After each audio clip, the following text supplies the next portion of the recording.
Merci. Ça t'a donné du temps pour réfléchir, c'est ça? Exactement.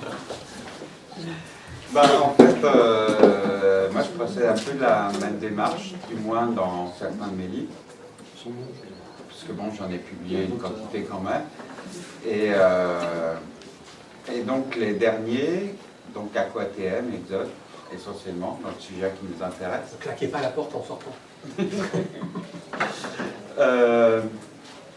On sont issus d'un constat que j'ai fait à l'aube du XXIe siècle, en fait, aux alentours de l'an 2000, comme quoi, en tant qu'auteur de science-fiction, je ne pouvais plus parler d'avenir sans prendre en considération le réchauffement climatique et les conséquences que ça risquait d'apporter sur la planète. Pour moi, il n'y avait plus d'avenir possible sans aborder cette question-là, parce que ça devient incontournable. Je pense que notre avenir va en dépendre fortement, qu'il soit bon ou mauvais, après on va en débattre. Mais en tout cas, c'est une constante à prendre en compte. Et donc, j'ai écrit ce premier roman sur le sujet qui s'appelle AquaTM, qui décrit en gros une lutte pour la conquête, ou du moins la possession d'une nappe phréatique en Afrique en 2030. Ce qui est un sujet tout à fait réaliste, parce que c'est exactement ce qui se passe déjà actuellement. Et donc, dans le cadre des conséquences sociales du réchauffement climatique, puisque moi, c'est ça qui m'intéresse en fait. C'est quelle société ça va donner, à quelle société on va aboutir. Qu'est-ce qui va se passer, soit si on ne fait rien, soit si on agit trop tard, comme ça semble être le cas actuellement. Enfin, j'ai l'impression que de toute façon, on va réagir trop tard. D'accord. Okay. Et il est déjà trop tard. Quelque part. Et donc, j'ai écrit ce bouquin, qui se passe en 2030, donc dans un futur très proche, pareil, avec une approche très réaliste et très, très documentée de comment la société risque d'évoluer ou va évoluer sous l'influence de ce changement climatique. Et après, j'ai estimé que je n'avais pas épuisé le sujet. J'ai voulu continuer plus loin avec Exode, qui se passe là plutôt vers la fin du siècle, du XXIe siècle, où là, j'imagine qu'est-ce qui risque d'arriver si on ne fait rien. Comment la société, finalement, va s'écrouler à cause du réchauffement climatique. Et puis bon, ça a donné un roman très noir, très pessimiste, et je me suis dit, je ne peux pas rester sur un truc aussi noir et pessimiste, il faut donner un peu de l'espoir en l'humanité. Et donc là, je suis en train d'écrire un troisième roman, toujours sur le même sujet, mais encore plus loin dans l'avenir. C'est au pays de Candy. Des bisounours. Donc là, j'essaye de voir comment l'humanité, finalement, va réussir à survivre et s'adapter sur une Terre qui n'aura plus grand-chose à voir avec celle qu'on connaît. Parce que, de toute façon, quoi qu'on fasse, ce changement climatique va arriver. Là, on a déclenché des forces géologiques qu'on est absolument incapable de maîtriser de toute manière. D'accord. Comme d'habitude. Voilà. Merci. Du coup, Sébastien, qui a un profil très différent, du coup, qui n'est pas auteur, qui vit sûrement tout ça de manière un peu plus concrète ou un peu plus proche au quotidien. Est-ce que tu peux nous détailler, justement, toi, quel est ton rôle et qu'est-ce que tu fais au sein de Greenpeace, quelles sont tes missions?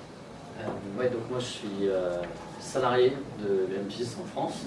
En France, il y a un peu moins de 100 salariés de Greenpeace. Déjà, je suis très content d'être invité sur un événement comme celui-ci parce que c'est rare. D'habitude, ça c'est plutôt à des tables de conférences plus politiques ou plus techniques ou plus institutionnelles. Et hier, j'étais à une autre des tables rondes du Semaine Festival des Intergalactiques et c'était passionnant en fait, d'être dans la salle et de prendre ce thème qui est l'écologie et les questions que ça pose d'un point de vue complètement littéraire. Et en fait, ça alimente énormément, ça enrichit énormément, donc c'est vrai que c'est assez... en tout cas, je suis très content d'avoir été invité, d'avoir pu assister et puis de pouvoir parler.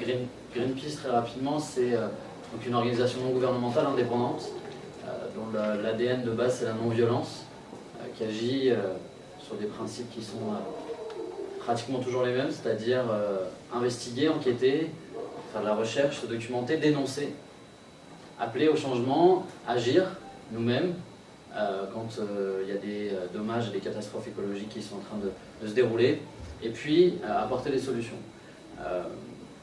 Je pense que c'est peut-être sur ce point qu'on est les moins bons, clairement, parce qu'on voit qu'on est, en tout cas c'est dans l'ADN de Greenpeace, et puis je crois que de manière plus générale du mouvement écologiste, de savoir dénoncer, parce que déjà c'est important de pouvoir porter à la connaissance de tous les dommages environnementaux qui sont en cours.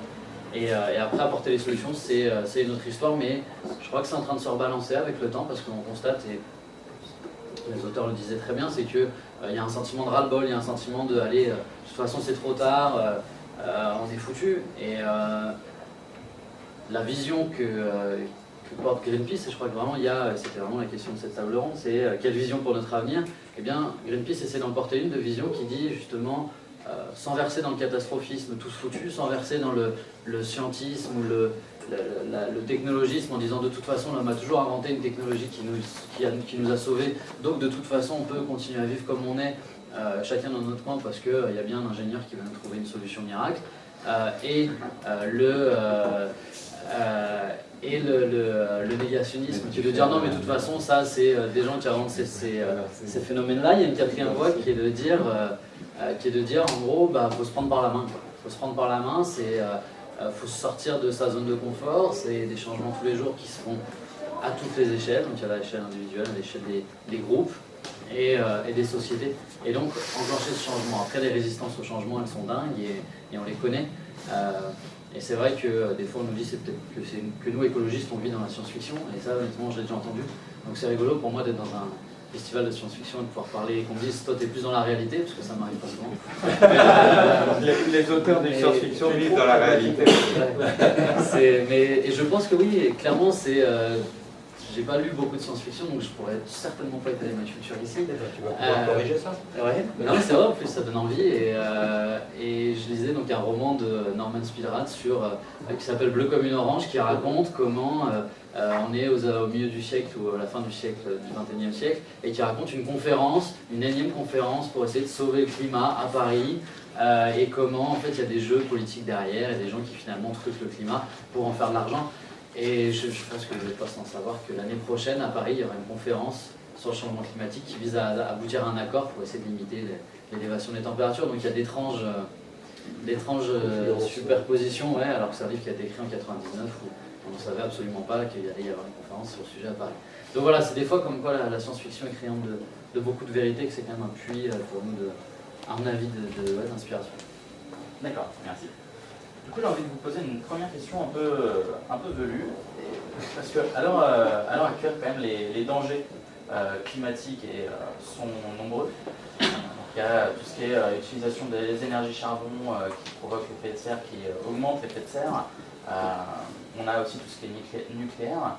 Et je voulais savoir, à votre avis, à chacun, quel est le plus grand danger à l'heure actuelle énergétique pour la race humaine? Le renouvellement des appareils électroniques de ce genre-là. D'accord. Parce que systématiquement, on nous vend sans arrêt de nouveaux trucs. Celui-ci, il a faim, parce que si je ne donne pas à manger dans 10 minutes, c'est comme un Tamagotchi, il va s'éteindre. Et j'aurais pu tous ces 100 000 messages par jour qui sont absolument indispensables à ma vie, et on m'a vendu ça. Voilà, on m'a vendu ce rêve de dire que je suis connecté avec le monde entier, avec ce petit bordel là, pardon, cet appareil. Et donc j'ai celui-ci, puis j'en ai un autre qui s'appelle une tablette, j'en ai un autre qui s'appelle un ordinateur, et puis chez moi j'ai de la lumière électrique, et puis j'ai tous les trucs qu'on me vend qu'il faut recharger, maintenant ils sont tous rechargeables. Et c'est le mot de ce siècle, c'est rechargeable en fait. Et qu'est-ce que ça fait recharger? On a l'impression que c'est propre parce que ça n'émet pas de fumée, sauf quand ça explose malencontreusement, mais sinon ça n'émet pas de fumée, ça n'émet rien du tout. Et en fin de compte, on consomme de ça, ça c'est fabriqué à vil prix en Chine ou je ne sais où, en Thaïlande ou je ne sais pas, à des gens qui sont à peine payés pour le produire et qui vont consommer énormément d'énergie eux pour le fabriquer, avec des centrales à charbon pour l'électricité, avec des gosses qui bossent, avec tout un tas de choses, parce que le côté écologique, il y a le côté écologique, puis il y a le côté humain. humain, qui est l'autre côté humain, ceux qui fabriquent les godasses, ceux qui fabriquent ces machins-là, ceux qui fabriquent ces gobelets en plastoc. Voilà. Tout ça, ça dépend de l'énergie, tout ça, là-dedans, il y a plein de pétrole. Je ne sais pas combien, je n'ai pas calculé, peut-être que toi, tu as une information là-dessus. Pour fabriquer un téléphone comme ça coûte combien d'énergie? Ça veut dire qu'il y a une centrale nucléaire qui fonctionne quelque part. Dans le monde, je suis persuadé qu'il y a au moins une centrale nucléaire qui fonctionne à plein temps pour fabriquer des téléphones portables. Donc c'est quand même grave de se dire qu'on est tous la cause de Tchernobyl et de Fukushima du monde entier avec ce genre de besoin. Voilà. Donc après, il y a aussi, on peut revenir au charbon. Le charbon pollue plus immédiatement, mais moins à long terme. Enfin, tu m'arrêtes des conneries, mais voilà, c'est l'image que j'en ai. Je pense que le plus grand dommage qu'on ait à l'heure actuelle, c'est la société de consommation. Parce que derrière ce téléphone, c'est ça que je veux dire, en fait, c'est la société de consommation. C'est tous les trucs qu'on achète et qui nous servent à tous. Regarde, je suis parlé de trucs absolument indispensables sur moi, un bracelet, une montre qui me dit l'heure, alors que l'heure, je l'ai là-dedans. Puis je pourrais regarder le soleil, il me dirait tiens, il n'est pas trop tard dans l'après-midi. On a tous ces trucs-là, quoi. Voilà, on est tous plein de choses qui, voilà, il a fallu imprimer cette chose-là. Cette chose-là, elle est très jolie et tout. Il y a le portrait de monsieur qui est assis au fond, là-bas derrière. Et voilà. Et bon, je suis sûr que ça consomme, que ça machin, que tout ça. Et l'écologie, pour moi, elle commence à ras des pâquerettes avec les premières choses. Je me lève le matin, qu'est-ce que je fais? J'allume la lumière, j'éteins mon réveil qui a commencé lui à se réveiller avant moi, c'est un peu son boulot quand même. Et j'appuie dessus, il y a des piles dedans, les piles ça pollue énormément, c'est une vraie saloperie, on ne sait pas quoi en foutre. Ensuite, toute la journée elle se passe de pollution en pollution. Mais je dis ça, je m'en sers, hein. J'ai un téléphone portable, j'ai un ordinateur, j'ai machin, j'écris plus, je pourrais écrire avec un crayon à papier sur des feuilles sur n'importe quoi, de la récup, sur les murs, sur tout ça. Mais je ne le fais pas, j'ai un ordinateur, avec des fichiers mélangés qui portent leur nom, des bouquins, des trucs, et je consomme tout au long de la journée. Voilà. D'accord. Jean-Marc, Sébastien Bah, D'accord. d'accord. Question suivante. Non, c'est vrai que je suis un peu de ton avis. De toute façon, on a enclenché depuis le 19e siècle une société qui est périssable, à plus ou moins long terme, et on s'aperçoit que le terme est de moins en moins long, et on a enclenché dans une société qui consomme des ressources fossiles, qui exploite la planète beaucoup plus que ses capacités de se renouveler, etc. Tout ça au nom du profit à court terme. Je veux dire, cette société-là, c'est le capitalisme, et le capitalisme est mortel pour la planète. Enfin, pas pour la planète. Soyons clairs, la planète s'en remettra toujours. On peut continuer à la polluer, à la détruire comme on veut, elle a connu bien pire que ça. Dans le passé, il y a eu des climats sur la Terre qui ont tué 99% des formes de vie. Il y a eu des concentrations en CO2 qui ont été 10 fois supérieures à ce qu'on connaît. Il y a eu des moments de la Terre qui étaient totalement hostiles à la vie, hormis des bactéries au fond de l'océan. Mais ça s'est écoulé sur des périodes de milliers, dizaines, centaines de milliers d'années. Ça a évolué très lentement, les formes de vie sont éteintes. Bon, il y a eu l'histoire des dinosaures, l'extinction des dinosaures, ça a été assez brutal. Néanmoins, la vie a toujours renaquis sur la planète, elle s'est toujours redéveloppée, etc. C'est ce qui se passera. Quand on ne sera plus là, la vie va continuer sur la Terre. Ou même si on est encore là, mais bon, je pense que nous, on sera peut-être encore là, en fait. Parce que nous, on est une espèce tenace. Hein. On est un peu comme les cafards, les fourmis, on s'accroche, on résiste. Les fourmis, ça fait 100 millions d'années qu'elles sont là, elles ont survécu à tout, les cafards aussi. Et l'humain, je pense qu'il est à peu près de la même capacité de résistance. Ce qui ne va pas tenir, en revanche, c'est cette société. Cette société est mortelle, elle va droit dans le mur, et à mon avis, elle va s'effondrer avant la fin du siècle. Alors bon, enfin, je suis sûr à 100% que la société capitaliste de consommation qu'on connaît ne va pas tenir jusqu'à la fin du siècle. Parce que, simplement, il n'y aura plus les ressources. Il n'y aura plus les ressources, il n'y aura plus les capacités de gestion, ça va coûter trop cher. Là, on voit déjà, j'ai déjà vu aux infos, il n'y a pas plus tard qu'il y a 15 jours, que les compagnies d'assurance envisagent d'augmenter les cotisations de je ne sais plus combien de pourcents, parce que ça y est, commence à plus arriver à gérer la quantité de catastrophes qui se produisent, naturelles. Entre guillemets. Pas naturelles, entre guillemets. Écologiques. Pour moi, ça c'est un signe avant-coureur. Quand les assurances ne pourront plus rembourser, ce sera le début de la fin. Après, ce sera les gouvernements qui vont tomber à faillite. Après, ça va être les sociétés. Enfin, ou l'inverse. Peut-être les sociétés d'abord, les gouvernements ensuite. Mais c'est même pas sûr, ça peut être concomitant. Tout ce château de cartes, basé sur effectivement la consommation de l'éphémère, en puisant dans le durable, enfin dans ce qui était durable, c'est-à-dire les énergies possibles, qui auraient pu être durables, mais bon, qui vont plus l'être bientôt.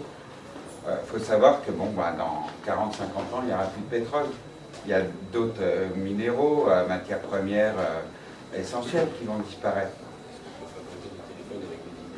Voilà. Bon, il y a, enfin, j'ai plus les chiffres en tête, mais il y a des tas de produits, de métaux rares qui sont utilisés justement dans les téléphones, les ordinateurs et tout ça, qui vont disparaître dans les 40 ou 50 prochaines années, voire avant même. D'accord. Même l'uranium, l'uranium c'est pareil, il y a des gisements limités. Bon, le recyclage, la surgénération, etc., c'est pas très au point. Les centrales nucléaires, ça coûte excessivement cher. Bon, ça fonctionne pendant un temps, mais encore faut-il qu'il y ait de la maintenance en permanence. Et puis, une fois qu'elles arrêtent de fonctionner, il faut s'en débarrasser, et ça, apparemment, on ne sait pas encore faire. Ou alors, ça coûte tellement cher que bon, ça anéantit tous les bénéfices de cette énergie, soi-disant propre. C'est moins cher quand elles explosent, en fait. Voilà, puis ça nettoie un peu autour, ça fait de l'humanité en moins, et ça régénère la nature. Il paraît qu'autour de Tchernobyl, maintenant, c'est un sanctuaire, que la nature est totalement exubérante. Avec des loups avec 3 oreilles et tout ça. Ouais, mais bon, ils sont en forme quand même. Ils vivent moins longtemps, mais ils ne sont pas emmerdés par les humains. Et la nuit, ils n'ont pas besoin de lumière parce qu'ils brillent dans le noir. Ouais, ils sont fluorescents, ouais. D'accord. Oui, ça peut faire un monde très joli. Mais bon, je crois que, comme disait Sébastien, c'est ça. Bon, on fait des choses maintenant. Greenpeace, Havas, les Amis de la Terre, tout un tas d'associations font des choses à un niveau international, national ou local. On sait quel type de société on pourrait générer pour conduire un peu plus longtemps, quoi. On le sait, mais on ne le fait pas. On ne le fait pas parce que Greenpeace, face à Total, Monsanto, Apple, IBM, etc., c'est David face à Goliath, quoi. Bon, on sait que David a fini par gagner. Donc, espérons que la légende va se vérifier une fois de plus. Sébastien, du coup, en fait. Non, c'est clair que ta question sur quelle est l'énergie qui nous met le plus en danger, c'est la question du modèle, elle est indispensable. On sait aujourd'hui que de toute façon, c'est pas éviter un changement climatique, ou en tout cas le limiter au maximum, et éviter les catastrophes que vous décrivez pas mal. C'est un changement de modèle qu'il nous faut, et je pense que je suis moins pessimiste sur la capacité de le faire. Le problème, c'est que le constat, effectivement, il commence à être de plus en plus partagé. Et hier, à la table ronde, je crois que les auteurs le disaient très bien, tout le monde le sait. Qu'est-ce qui empêche le passage à l'action? Et il y en a qui vont dire, bah oui, c'est David contre Goliath, c'est Greenpeace contre des petites ONG locales contre des Total ou des multinationales. D'autres qui vont dire, oui, de toute façon, moi, à mon niveau, je peux rien faire. Je crois que c'est ce déclenchement-là qui est important, en fait, c'est de déclencher cette énergie. Pas mal de choses avec une déneigeuse. Ouais. En Russie, mais. Et un peu de vodka. Mais. Ouais, c'est. La question, c'est qu'est-ce qui fait qu'aujourd'hui, nous, on donne envie de passer à l'action? Qu'est-ce qui fait que. Et ça, je trouve qu'il y a deux mondes qui se rejoignent aussi, c'est-à-dire que qu'est-ce qui aujourd'hui donne envie à des gens d'agir? C'est que quelque part, il y a quelque chose qui les fait rêver, qui leur donne envie. Et je lis un livre où je vois une action Greenpeace, c'est des choses qui peuvent me donner envie, c'est des combats qui peuvent me donner envie. Donc je pense que c'est là où il y a où nos métiers peuvent en partie se rejoindre, c'est donner l'envie aux gens, c'est donner l'envie de quelque chose au moins. Et sur les énergies aujourd'hui, clairement les choix qu'on fait en fait, sont tellement dépassés, et c'est là où moi je suis assez positif au fond, c'est que tu parles aujourd'hui à des... je suis pas très très vieux, mais tu parles aujourd'hui à des gens de 20 ans, c'est évident pour eux en fait. C'est déjà plus... La question c'est plus est-ce qu'on va changer d'énergie ou pas, c'est en combien de temps et comment et à quel prix. Et en fait finalement ce changement de modèle, ce changement d'énergie, la question encore une fois c'est est-ce qu'on va être capable aujourd'hui, en apportant une vision, de donner envie de faire les choses assez tôt et assez vite pour pas qu'elles soient trop chères, ou est-ce qu'on va aller dans du post-apocalyptique, c'est-à-dire qu'on va attendre qu'il y ait un gros mur et pour se mettre enfin à changer. Est-ce qu'on a ce syndrome du Titanic ou est-ce qu'on arrive à réorienter avant? Le problème auquel on fait face, c'est que oui, il y a ces catastrophes naturelles, mais elles n'arrivent pas toutes en même temps pour tout le monde sur la planète. Donc tu vois un typhon là aux Philippines l'année dernière, et qui tue des milliers de personnes, mais bon, ça ne change pas la politique en Roumanie. Tu vas avoir Katrina qui est aux US, mais ça ne change pas le besoin de développement des Chinois. Et donc le problème qu'on a avec ces changements climatiques et avec les catastrophes énergétiques, et on peut reparler de Fukushima également, mais c'est qu'elles arrivent de manière locale, elles sont communiquées de manière mondiale, mais c'est très très dur d'impulser un changement mondial. Et vu qu'on est dans un système qui est mondialisé, et où du coup on se dit tiens les règles et le système sont au-dessus de nos États et de nos espaces sociétaux de vie, et ben on se dit qu'on est impuissant et qu'il faut d'abord changer ce grand système mondial. Sauf que en fait c'est un double aller-retour, enfin c'est un aller-retour qui est perpétuel entre nos systèmes sociétaux et le système global. Donc c'est là où moi je crois pas du tout à ce truc, on va prendre un gros mur et puis on va tourner et ça n'existera pas quoi. Ça va se déliter petit à petit, on le voit, ça s'est déjà délité, je veux dire, sur l'accès aux ressources, sur la précarité énergétique, on le voit en France, sur l'accès aux ressources essentielles, même au-delà de l'énergie, donc de mon domaine de compétences. Mais donc, est-ce qu'on a réussi à donner envie avec cette vision, c'est un peu la question qu'on ne s'était pas trop aujourd'hui, est-ce qu'on a réussi à donner envie avec cette vision qui est désirable pour les gens de dire voilà, je ne raisonne plus en kilowattheure que je vais pouvoir avoir chez moi, je raisonne en service énergétique. Je ne raisonne plus en j'ai un symbole phallique qui est ma grosse voiture, c'est je raisonne en service de transport. J'ai besoin d'aller au point A, point B, d'emmener ma mère à l'hôpital, d'aller voir mon petit frère, etc. C'est vraiment ce changement qu'il faut essayer de faire, qui est déjà en train d'être fait. Je ne sais pas si vous avez vu cette initiative que je trouve géniale, et j'ai juste qu'une hâte, c'est qu'il sorte ce film. C'est un reporter documentaire qui s'appelle Demain, qui est un documentaire qui est réalisé par Mélanie Laurent et Cyril Dion. Cyril Dion, il a monté avec Pierre Rabhi la part du colibri. Donc c'est comment est-ce que finalement, vous connaissez cette fameuse métaphore sur la part du colibri, quoi, de toute façon c'est invisible, mais ça change tout. Et je crois que c'est tant qu'on n'arrive pas un par un à essayer de planter ces petites graines, de toute façon il n'y a pas de baguette magique, il n'y a pas de changements radicaux, on le voit avec ces négociations sur le climat de l'ONU. De toute façon, il n'y a pas, les États-nations sont plus maîtres de toute façon de ce qui se passe au-delà de leurs frontières. Et leurs intérêts sont tellement divergents que de toute façon, ils n'ont pas intérêt à se mettre d'accord. Et même de ce qui se passe chez eux. Je crois qu'à Copenhague, donc la conférence en 2009, qui était censée trouver un accord sur le climat, il y avait plus de chefs d'État que pour le traité de Versailles en 1919. Donc c'était vous dire, en 1919, on a réglé le sort du monde. Mais alors vraiment en quelques heures. À Copenhague, on n'a pas réussi parce que cet espace d'État-nation, il est beaucoup plus poreux, il est beaucoup moins contrôlé. Donc aujourd'hui, c'est aussi une chance parce que le changement, il peut venir de beaucoup plus d'endroits, d'associations, d'initiatives, de coopératives, d'entreprises aussi. Voilà. Donc c'est là où finalement, c'est ce modèle-là qui est en train de changer. La question, c'est celle du rythme en fait. C'est ce que je dis toujours sur le nucléaire, si on rentre sur le nucléaire en particulier, c'est pas est-ce qu'on va en sortir, c'est quand. Et du coup, à quel prix. Mais moi, c'est ce que je pense en fait, que de toute façon, le changement de société, il est obligatoire, il se fera de toute manière, mais il ne faut pas l'attendre d'États ou d'organismes transnationaux, ni même d'ONG internationales du type Greenpeace ou Avast qui font énormément de boulot, de dénonciation, de mise en garde, et pour montrer à quel point la situation est grave. Mais le changement, il va se faire au niveau du quartier, il se fait dans les échanges de troc, il se fait dans les gens qui renoncent à la bagnole pour prendre des transports en commun. Il se fait dans les gens qui disent bon bah voilà, j'arrête d'acheter des fraises d'Israël ou des oranges d'Argentine et puis je vais consommer local.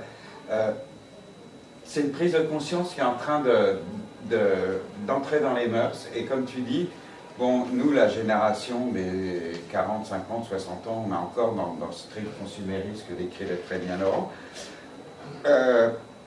La génération suivante, de toute façon, aura moins de ressources. Enfin, les jeunes, ceux qui vont arriver sur le marché du travail maintenant, si on peut dire, auront moins de ressources, auront moins de possibilités et vont beaucoup plus facilement intégrer ça.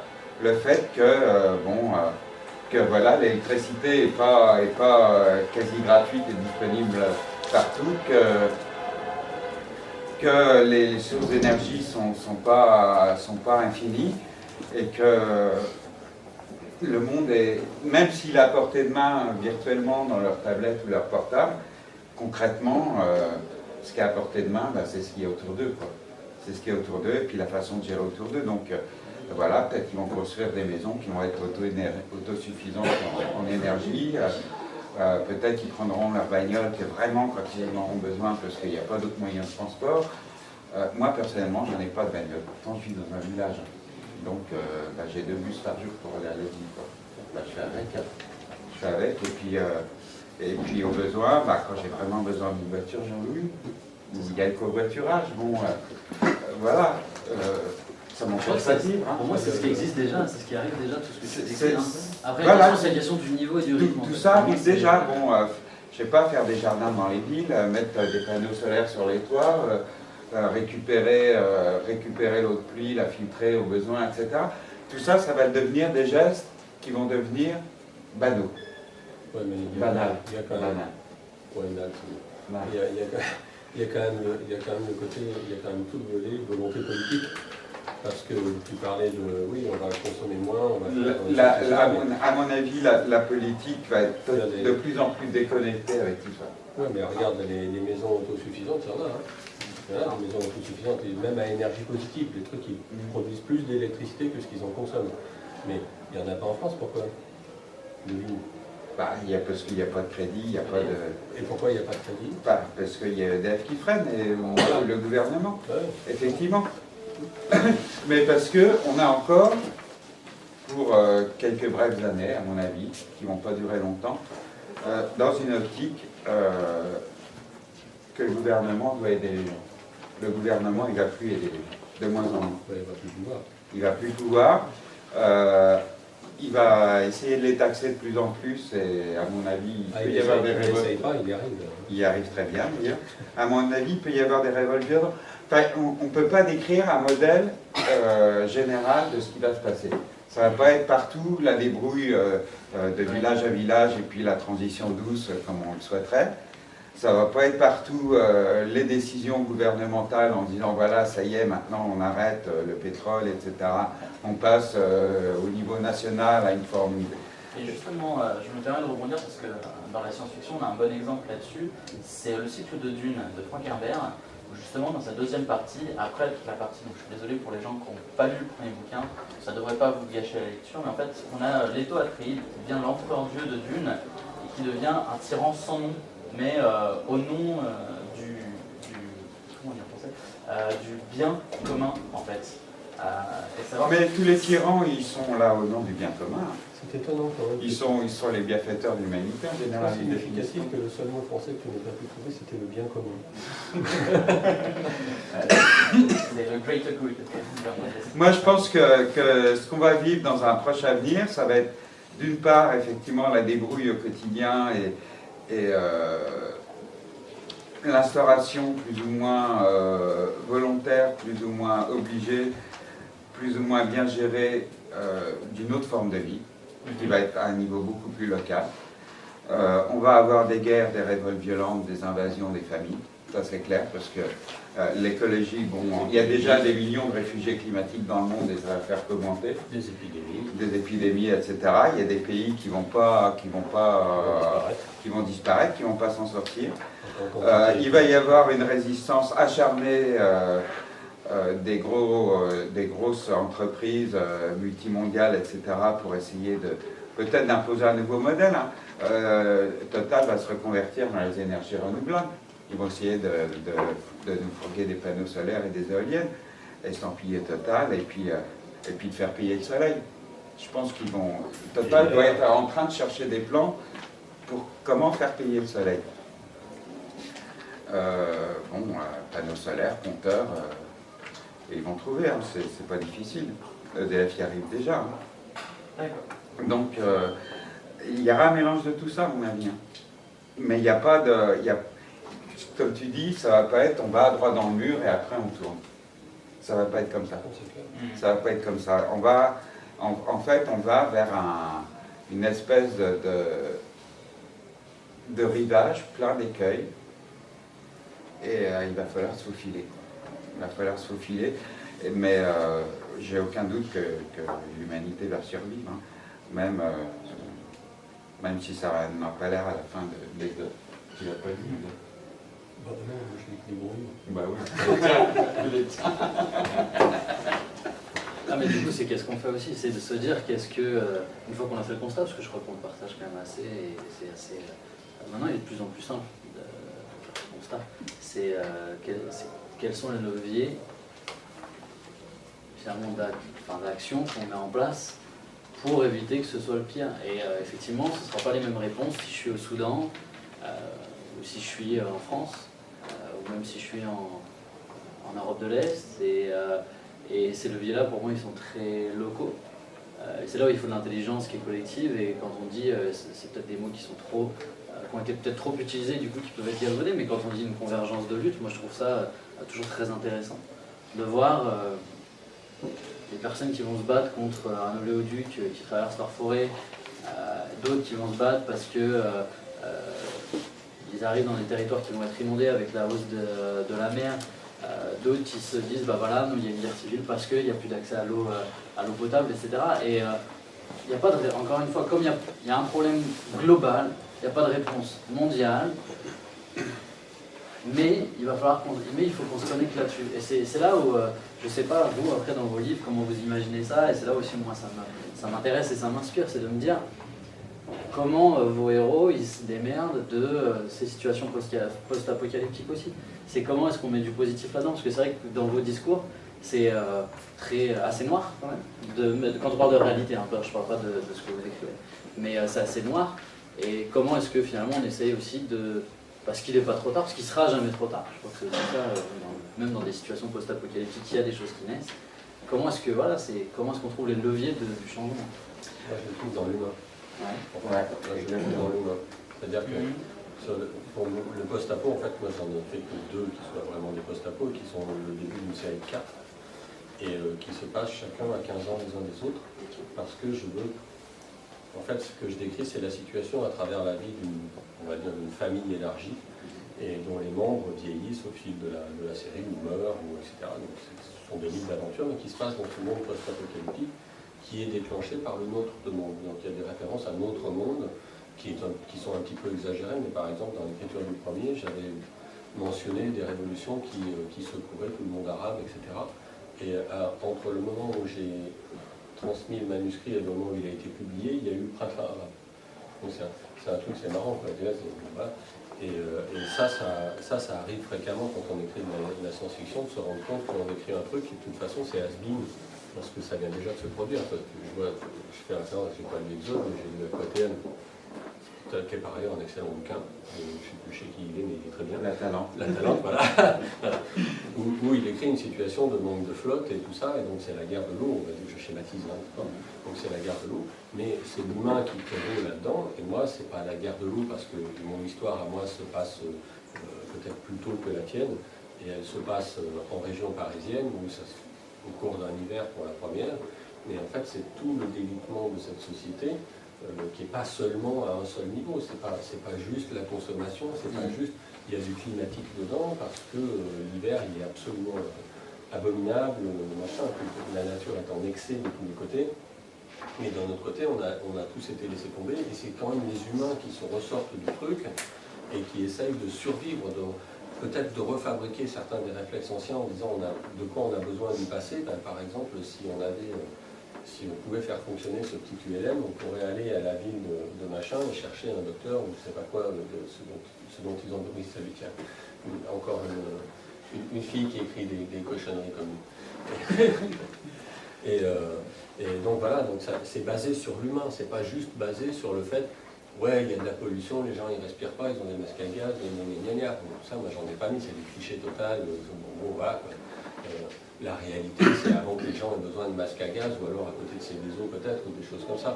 Mais dans la vraie vie ici, on va encore avoir de l'air pendant un bon bout de temps. Par contre, ce qu'on risque de plus avoir, effectivement, c'est comme tu le dis toi, c'est de la flotte. Ce qu'on risque de plus avoir, c'est de l'essence. Ce qu'on risque de plus avoir, c'est de l'énergie, c'est de l'électricité, c'est donc du chauffage. Ici, il ne fait pas très chaud l'hiver. Hein. Enfin, moi, j'habite plus au nord, j'habite autour de Paris. Il ne fait pas très chaud. Puis autour de Paris, on va se passer un autre problème. Il y a une grosse concentration de personnes qui vont se trouver avec une grosse concentration de besoins et rien pour les remplir. Donc ça va créer une autre forme de problème qui est une exagération des problèmes tels qu'on les a à l'heure actuelle. Il y a des gens qui n'ont rien et qui vont, je sais pas, la nuit, casser la vitre de votre bagnole pour vous piquer si vous avez de la thune dans la bagnole. Bon. Mais ça, multiplié par 150, par des gens qui veulent vraiment vivre, par des gens qui ont des clans, qui sont à l'extérieur des villes et qui essayent de survivre et qui n'ont pas d'autre solution que de prendre ce qu'il y a à prendre parce que la nature n'offre plus rien. Les animaux, ils ont tous été bouffés, les animaux sauvages, il y a des hordes de chiens, machin, les gens ils les bouffent, on mange du chien, on change les habitudes alimentaires, on change tout, quoi. Parce qu'on ne peut plus exister tel qu'on existe maintenant, on n'appuie pas sur un bouton, je ne prends pas mon téléphone, je n'appelle pas Carrefour, je ne fais pas des trucs. Voilà. Si je veux manger une carotte, il faut que j'aille la chercher, que j'aille la faire grandir à la limite, que j'aille la trouver, soit je la fais grossir, soit je la pique à quelqu'un, soit je lui échange. Donc un bon couteau qui coule super bien, on va faire une viande de chien ou un truc comme ça. Voilà, c'est le seul moyen de survivre, c'est le troc. Tu as un truc dont j'ai besoin, j'ai un truc dont tu as besoin, on trouve un arrangement, on fait un échange. Ça ne coûte rien à personne et c'est l'énergie de l'un contre l'énergie de l'autre, l'énergie perso. Ça commence déjà. Bien sûr. Ça se fait de plus en plus, hein, l'échange de services, ou services pour produits, etc. C'est vrai qu'il y a ce genre de système qui se développe de plus en plus, notamment grâce à la technologie, grâce à des sites internet qui permettent de mettre en relation les gens. Le problème, c'est quand on n'aura plus de technologie. C'est ça. Peut-être, mais de ce que vous dites, en tout cas, j'ai l'impression que vous avez l'impression que la solution en partie scientifique est quand même déjà présente et que c'est plutôt au niveau sociétal que les choses vont se faire. C'est vrai que c'était une de mes questions. Et du coup, moi j'ai une question pour Laurent et Jean-Marc. C'est ces univers très sombres, où finalement l'être humain n'est pas forcément très reluisant. Est-ce que vous y croyez? Est-ce que vous croyez qu'on en arrivera là? Toi, Moi j'y crois si ça continue comme ça. Alors maintenant on peut argumenter, oui ça va changer, l'année prochaine, dans je ne sais pas quand sont les prochaines élections, on va élire le Messie, et donc paf, hop, ça va changer, il y aura un programme super, ça va changer. Ça ne crois pas moi non plus, j'y crois pas. Donc moi je pense que ça, comme tu disais tout à l'heure, ça va se déliter, c'est pas un truc qu'on arrive dans un mur exactement, ça va se déliter petit à petit, pan par pan, ça tombe, c'est comme les falaises d'Étretat, petit bout par petit bout, il y en a un morceau qui tombe dans la mer, et ça recule petit à petit. Mais ce qui recule, c'est quoi? C'est la société de consommation qui recule. C'est tout ça. Et à un moment donné, on ne pourra plus les produire ces trucs parce que tu disais les ressources, je sais plus qui disait quoi, les ressources, il n'y en aura plus, donc on ne va plus les produire ces machins quand on n'aura plus de téléphone portable. Comment je vais faire le matin? Ce machin, il fait pratiquement mon café, quoi. Donc voilà. Donc, on va réhabiliter le pigeon voyageur. Ouais, en plus on peut le bouffer après. Une fois qu'il a servi. Ouais, une fois qu'il a servi. Si la nouvelle n'est pas bonne, tu bouffes le pigeon. Voilà. Non, ouais, de toute façon, ta question c'était à propos de l'humain en fait. Hein. Voilà, c'était tourné ça sur l'humain. Les hommes étant ce qu'ils sont, je veux dire, on peut pas, je sais pas, dans Aqua ou même dans Exode, qui est encore pire, les méchants sont jamais totalement méchants et les bons sont jamais totalement bons, ça n'existe pas ça.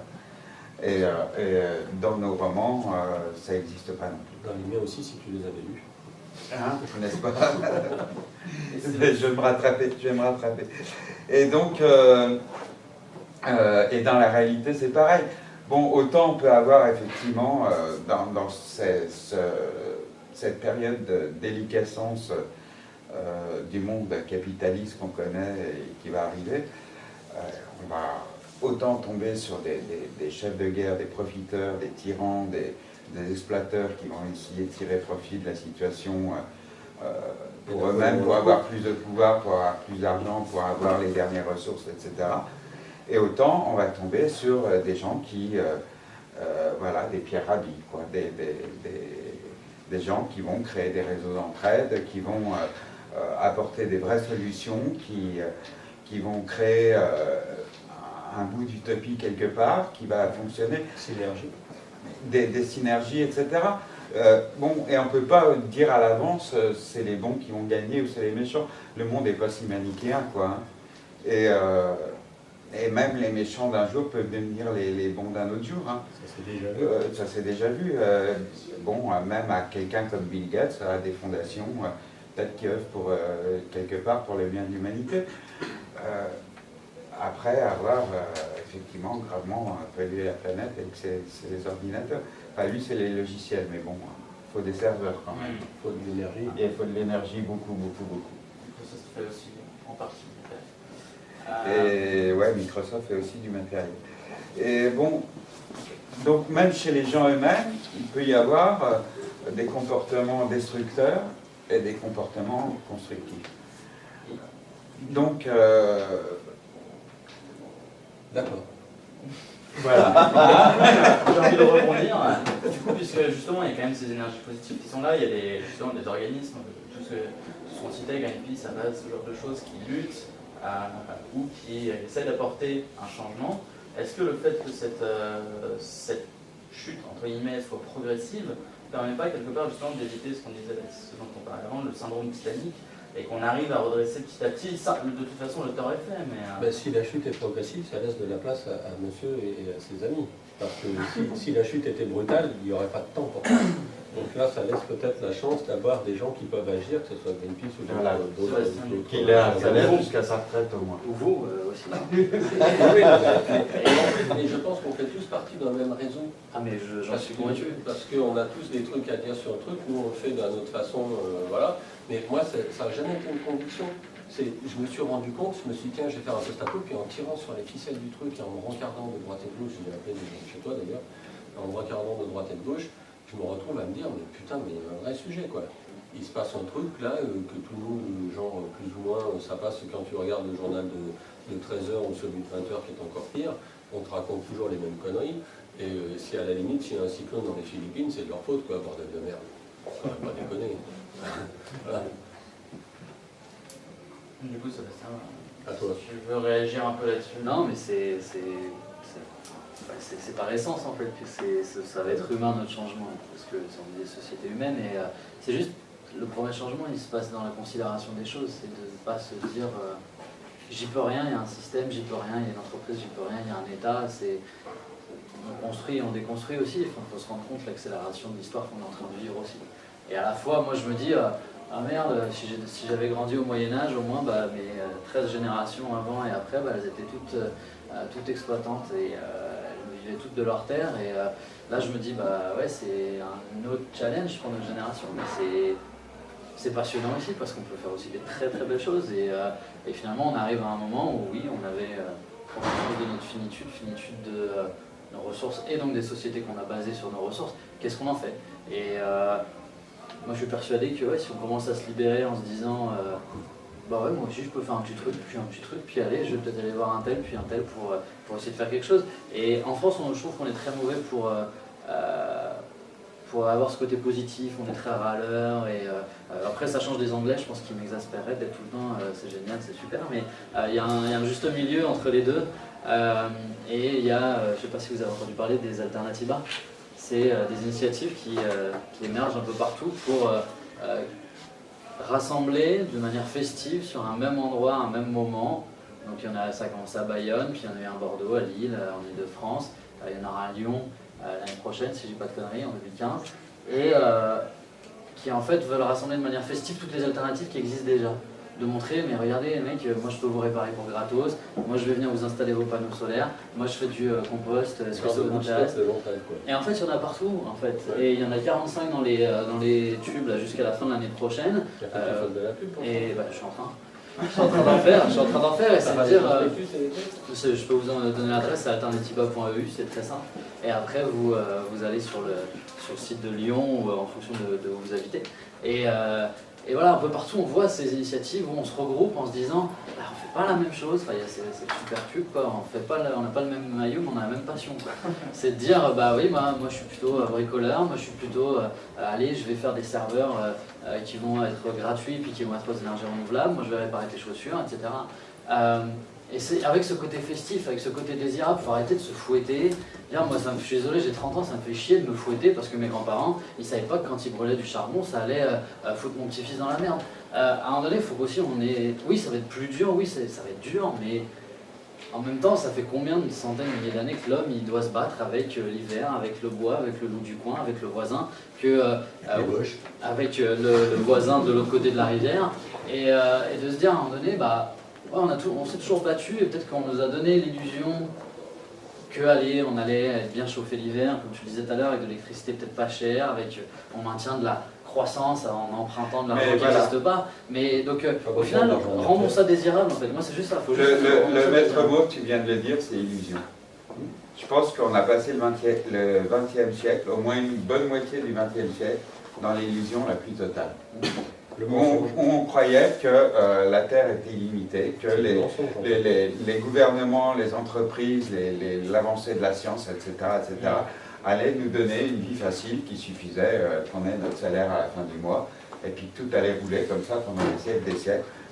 Et que, voilà, on s'occupait de nous, quoi. La France du maréchal Pétain. Voilà, enfin, on pouvait se poser le cul dans notre fauteuil devant notre télé, le monde s'occupait de nous. Regardez Eh ben, ça n'a pas tenu 50 ans, quoi, je veux dire, ça y est, maintenant c'est fini, quoi. C'est fini, il faut qu'on se reprenne en main, quoi. Il faut qu'on se reprenne en main et qu'on ne compte plus sur le pouvoir, sur le supermarché du coin, sur EDF, sur Total, etc., etc. Bon, on y compte encore. Pendant quelques années. Bon, notre génération à nous de cinquantenaires bien placés, pas encore toi, Laurent. Pour toi, on peut peut-être se dire qu'on va encore vivre sur ce modèle jusqu'à la fin de nos jours, et encore il va zéliter, mais la génération suivante, c'est fini. La génération suivante, ça va être, voilà, ça va être ce que tu viens de décrire, les réseaux, les associations, l'entraide mutuelle, la débrouille, et puis... on y gagnera en social. On y gagnera en social. Et l'humanité a vécu, mais pendant des siècles comme ça, en tribus, en petits États, en villes-États, bon, avec plus ou moins de bonheur. Hein. Je ne dis pas que le Moyen-Âge, c'était le paradis, hein, parce que bon, les serfs dépendaient des seigneurs locaux, etc. Et même s'ils pouvaient vivre plus ou moins en autarcie, bon, ils avaient quand même le seigneur et ses soldats qui venaient prélever la dîme et le droit de cuissage. Bon, c'était pas le paradis, hein, loin de là. Et puis il y avait l'esclavage, etc., etc. Enfin, de toute façon, il n'y a jamais eu de paradis dans la vie de l'humanité. Même dans la préhistoire, bah, effectivement, ils vivaient peut-être en harmonie avec la nature, mais ils en chiaient quand même aussi. Ils n'avaient pas de briquet pour allumer le feu. Hein. Donc... c'est pour ça qu'il n'y a pas de c'était mieux avant pour moi, que ce soit il y a 20 ans, 50 ans ou 2000 ans.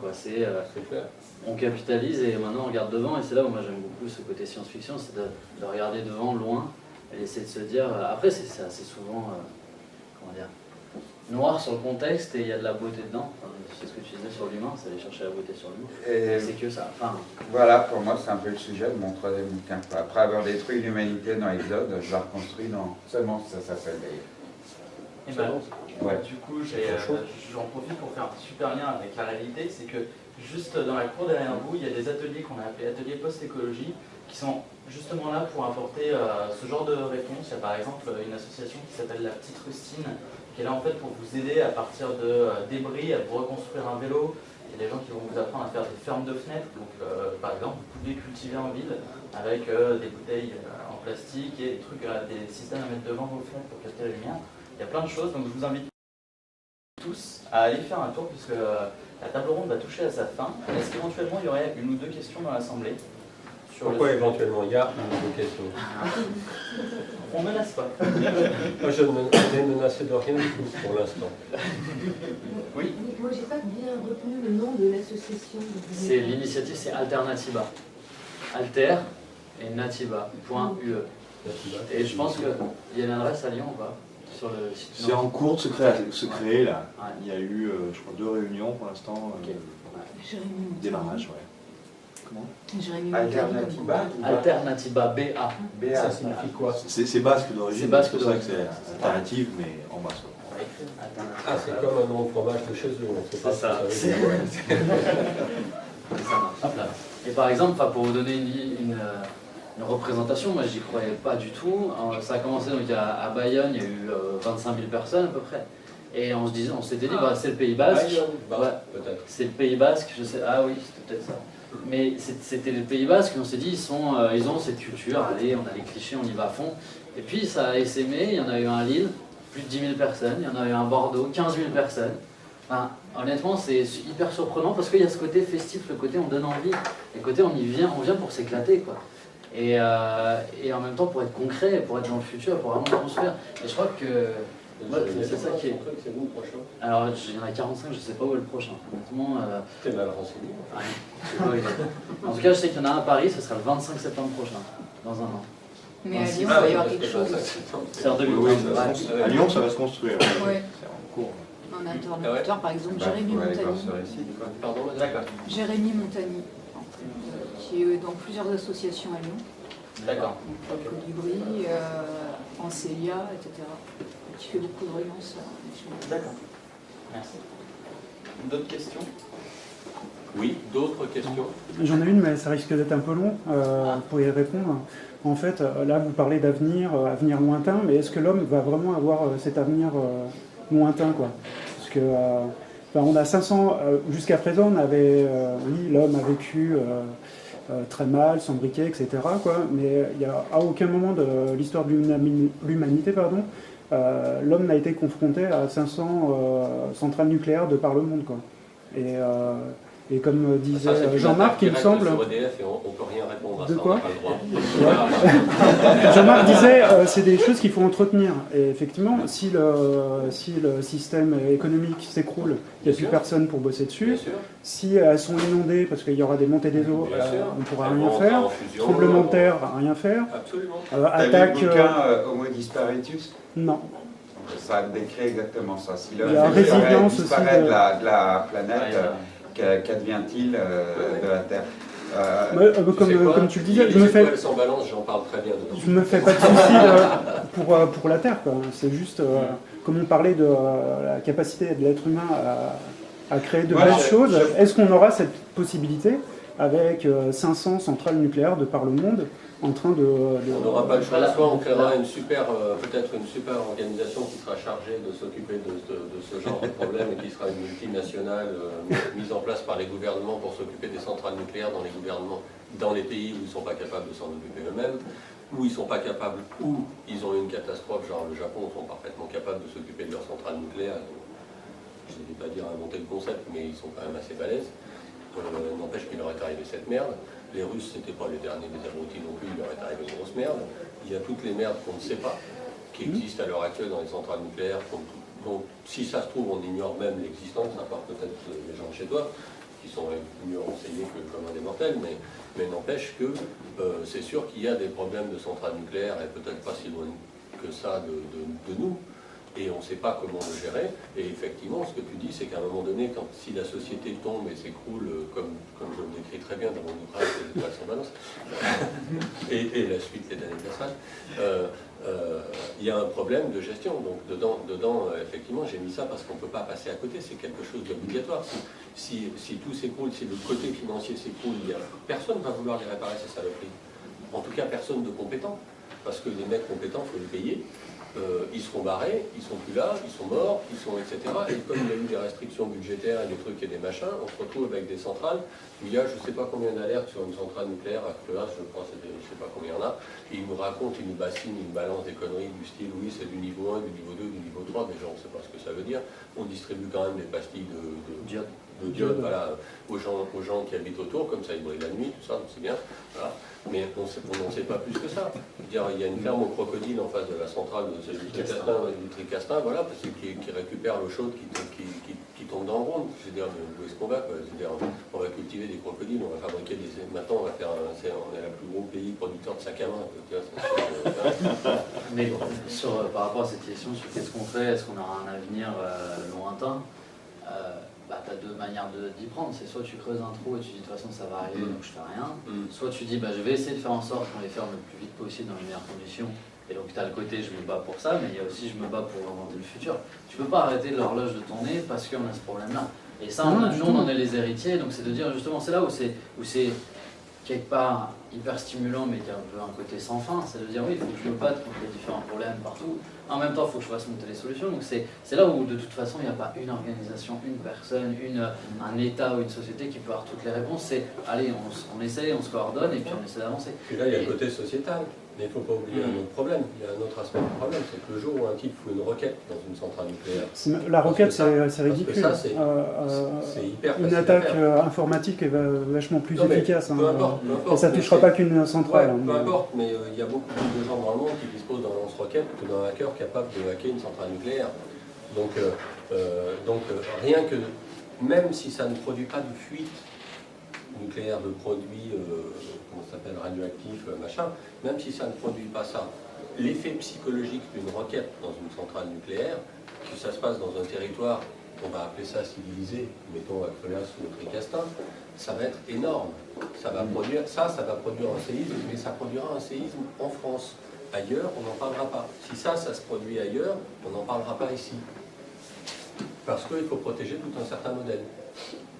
Moi, je pense qu'on est en train de protéger un système qui nous étouffe, en fait. Voilà. Et tout le monde est bien conscient de ça. Voilà. Mais moi, mon frère est pilote, donc si vous lisez Étoile sans ballon, vous bien compte. Bref, mon frère est pilote et il me racontait cette anecdote où un ancien colonel de l'armée de l'air pilotait son avion personnel avec un ami et dévie sur sa trajectoire et passe au-dessus d'une zone aérienne de la centrale du Tricastin, je crois. Immédiatement, deux avions de chasse, pas des trucs de bricolo, hein, des machins deux avions de chasse le prennent en chasse et passent à côté de lui.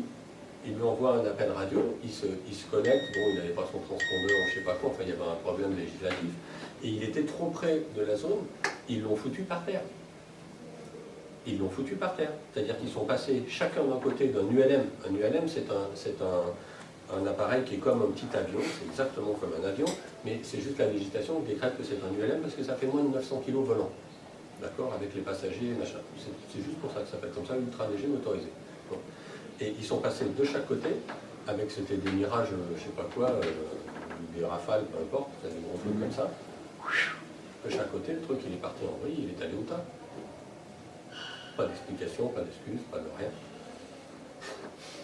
On protège ça avec ça, comme moyen. Hein. Et un jour, un mec va nous en mettre un dedans.